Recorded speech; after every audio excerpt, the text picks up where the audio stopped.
U.S. Army scouts learned to fight alongside a sky full of drones. Two cavalry scouts sat inside a brand-new armored vehicle atop a hill at Fort Hood, Texas, watching a sky full of drones do reconnaissance work that used to take an hour and now takes minutes, according to a report by Gina Cavallero, senior staff writer for the Association of the U.S. Army, published July 31, 2026, based on an April exercise with the 1st Cavalry Division. The exercise offered a glimpse into Transforming in Contact, an Army modernization initiative launched in 2024 that puts new technology directly into soldiers' hands for field experimentation rather than waiting years for equipment to complete traditional testing before reaching units. The 1st Cavalry Division, one of the Army's largest armored formations with a force approaching 24,000 soldiers, became the first armored division to undertake the initiative, branding its version of the effort Pegasus Charge. A program the defense blog has previously reported includes trials of next-generation platforms like the XM-30 infantry combat vehicle and the M1E3 Abrams tank. Lieutenant Colonel Brandon Essiott, commander of 1st Squadron, 7th Cavalry Regiment in the division's 1st Armored Brigade combat team, described the learning curve that comes with fielding so much unfamiliar equipment at once. It's frustrating because it's a new system and you have to commit yourself to learning it and see how far you can push it, Essiott said.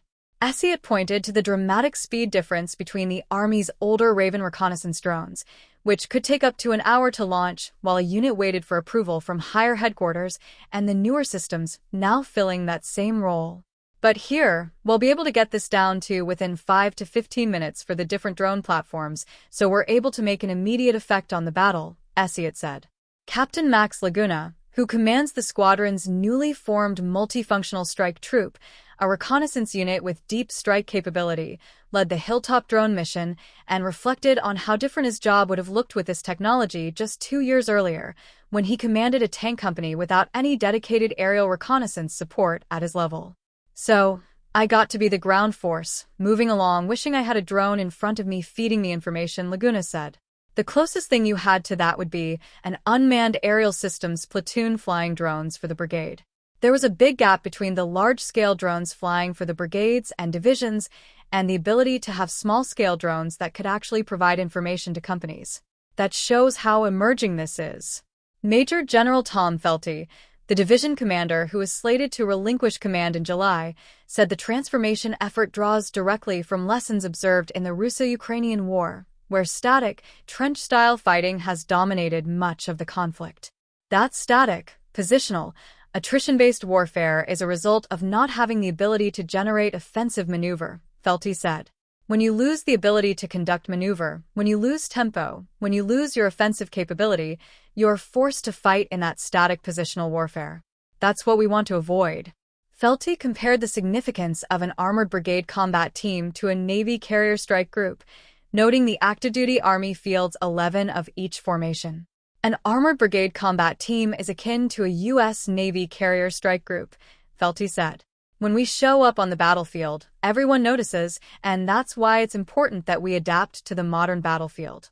As part of Pegasus Charge, the division stood up Laguna's multifunctional strike troop in January, a new unit type distinct from the multifunctional reconnaissance company's infantry brigades created when their cavalry troops deactivated.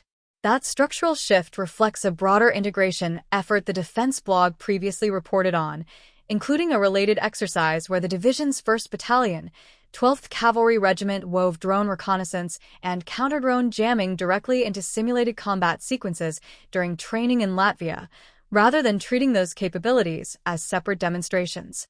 PFC Angel Adolfo, trained as a 19D Cavalry Scout, is also training in a newer military job called 15X, Tactical Unmanned Aircraft System Specialist, created specifically to add drone skills to the traditional scout role. With all the conflicts going on around the world, the Army is starting to use more drones, Adolfo said. I feel like I'm part of history. Major Sean Martin, the squadron's operations officer, described how artificial intelligence-assisted reconnaissance has compressed a task that used to require a human watching every inch of terrain into something dramatically faster.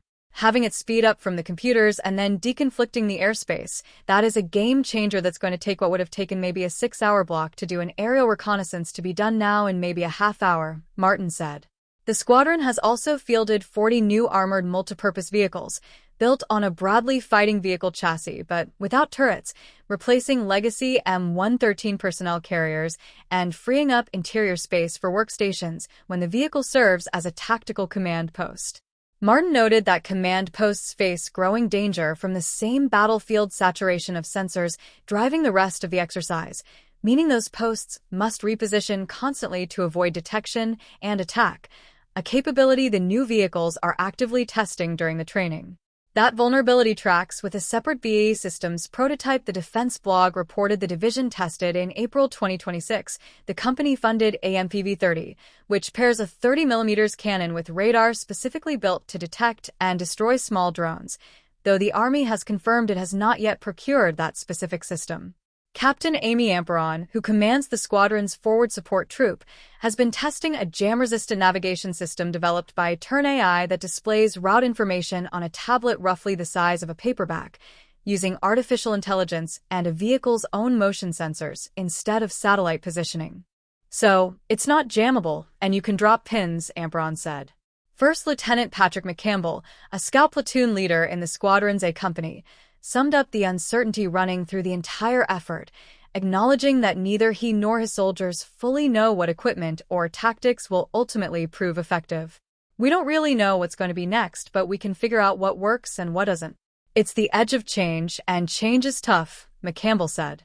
None of these soldiers have degrees in this stuff, but they're starting to ask the right questions, and I'm telling them that it's okay if stuff breaks. The squadron has 3 feedback touchpoints scheduled through April, August, and October before the brigade rotates through the National Training Center at Fort Irwin, California, in March 2027, giving soldiers like Adolfo and officers like Essiot and Laguna a defined runway to sort out what survives the transition from experimental gear to standard equipment.